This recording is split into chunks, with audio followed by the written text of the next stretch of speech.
Hello, everyone. Welcome to the Newsbrowse News broadcast. Iran on Tuesday demanded that the United States release the Iranian-flagged container ship Teotihuacan, which the U.S. military seized over the weekend.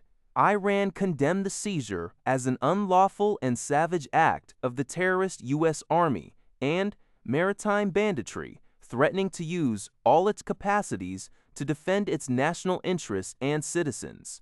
The U.S. military intercepted the Teotihuacan in the North Arabian Sea, enforcing a military blockade of Iranian ports and ships, and accused Iran of violating a 2-week ceasefire.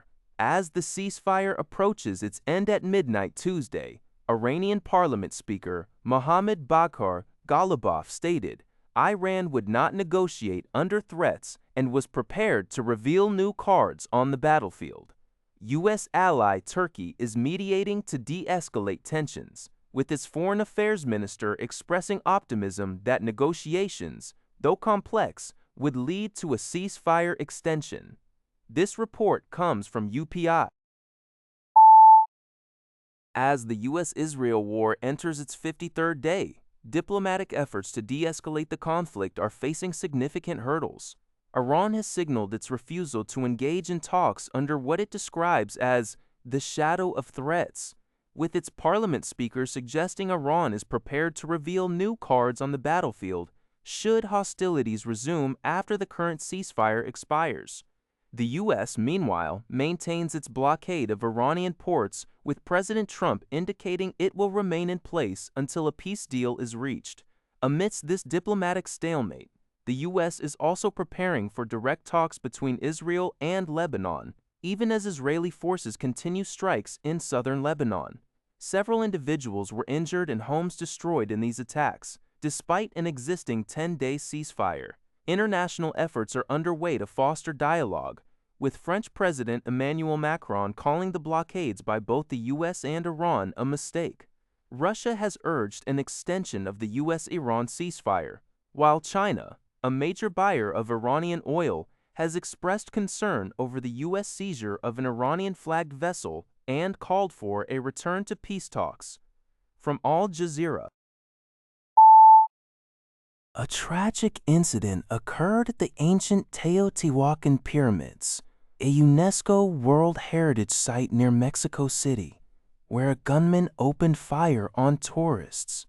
The attack resulted in the death of one Canadian tourist and injuries to at least 13 others. Authorities identified the assailant as Julio Cesar Jasso, a 27-year-old Mexican national, who later died from a self-inflicted gunshot wound.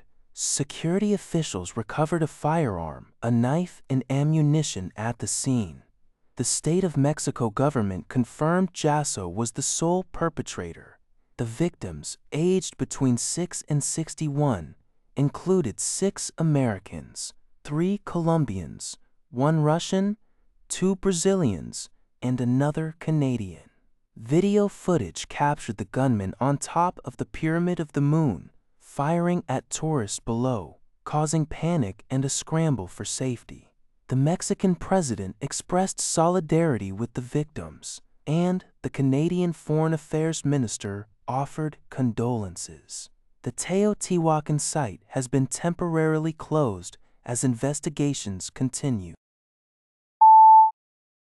2 Southwest Airlines planes averted a potential mid-air collision Saturday in Nashville, Tennessee, after an air traffic controller erroneously directed one aircraft into the path of another. One pilot had initiated a go-around due to gusty winds and was then mistakenly guided toward a plane that had just departed. Both flight crews received alerts from their onboard collision avoidance systems, prompting them to take immediate evasive action, with one plane climbing and the other descending. Location data indicates the aircraft were as close as 500 feet apart, which meets the official definition of a near mid-air collision. The Federal Aviation Administration has launched an investigation into the incident. Southwest Airlines expressed appreciation for the professionalism of its pilots and flight crews, emphasizing the airline's commitment to safety. This report is from NBC News. That's all for this video. Thank you for watching. See you in the next video.